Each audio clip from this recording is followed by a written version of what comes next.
আসসালামু আলাইকুম। একটি সাম্প্রতিক বিষয় নিয়ে আপনাদের সাথে আলোচনা করব। আপনারা দেখতে পাচ্ছেন ফিলিস্তিনির এই পুরনো নাম কিন্তু আসলে কেনান। ফিলিস্তিনের প্রাচীন নাম হলো কেনান, আর এটার ভাষা ছিল সেমেটিক।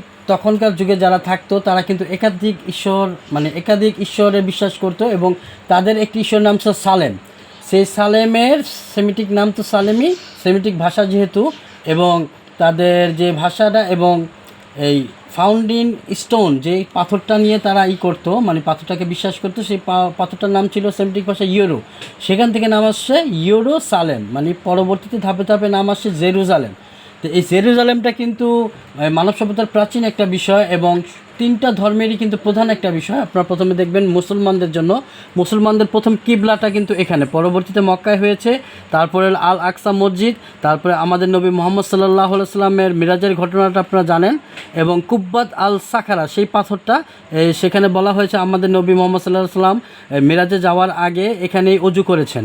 এবং পরবর্তী একটি বিষয় হলো ইহুদিদের এখানে ফার্স্ট টেম্পল এবং আদিনিবাস। ইহুদিদের ফার্স্ট টেম্পলটা ছিল এখানেই, এবং প্রথম কেবলা ওয়েলিং ওয়াল বলতে বলা হয় যে ইহুদিরা যেখানে প্রার্থনা করে সেই প্রার্থনাটা, এবং ফাউন্ডিং স্টোনটা হলো মাঝখানে, সেখান থেকে তারা সূর্য যে দেবতা সালেমকে মানত, সেই সালেমের ওখানে এই স্টোনটার উপরে দাঁড়িয়ে তারা সূর্য অস্তটা সুন্দরভাবে দেখতে পারত, এবং তারা বিশ্বাস করতো যে অন্ধকার হলে অনেকে আক্রমণ করে, সেজন্য বাঁচার জন্য তারা সালেমের প্রার্থনা করতো।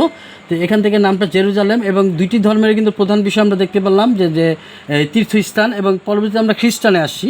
খ্রিস্টানে দেখেন এখানে যিশুর অনেক স্মৃতি আছে, যিশু খ্রিস্টের অনেক স্মৃতি তারা বিশ্বাস করে, এবং যিশুকে এখানে ক্রুশবিদ্ধ করা হয়েছে, এবং গির্জা, এখানে একটি প্রাচীন গির্জা রয়েছে আপনারা দেখতে পাচ্ছেন। এজন্য তিনটি ধর্মেরই প্রধান স্থান হলো ফিলিস্তিন বা জেরুজালেমটা কিন্তু 1900 সালের প্রথম বিশ্বযুদ্ধের পর ব্রিটিশরা কিন্তু এই জেরুজালেমটাকে 45% দিয়েছিল মুসলমানদের, এবং ইহুদিদের দিয়েছিল 55%। কিন্তু পরবর্তীতে আস্তে আস্তে ধাপে ধাপে ওরা এটা আন্দোলন করে মুসলমানদের প্রতি মানে নির্যাতন হত্যা করে, তারপরে আস্তে আস্তে ওরা কী করেছে, এই ফিলিস্তিনি শহরটা আস্তে আস্তে জেরুজালেমকে দখল করছে।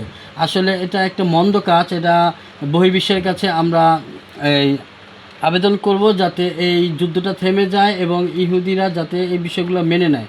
তো সকলেই ভালো থাকবেন। ধন্যবাদ। আসসালামু আলাইকুম।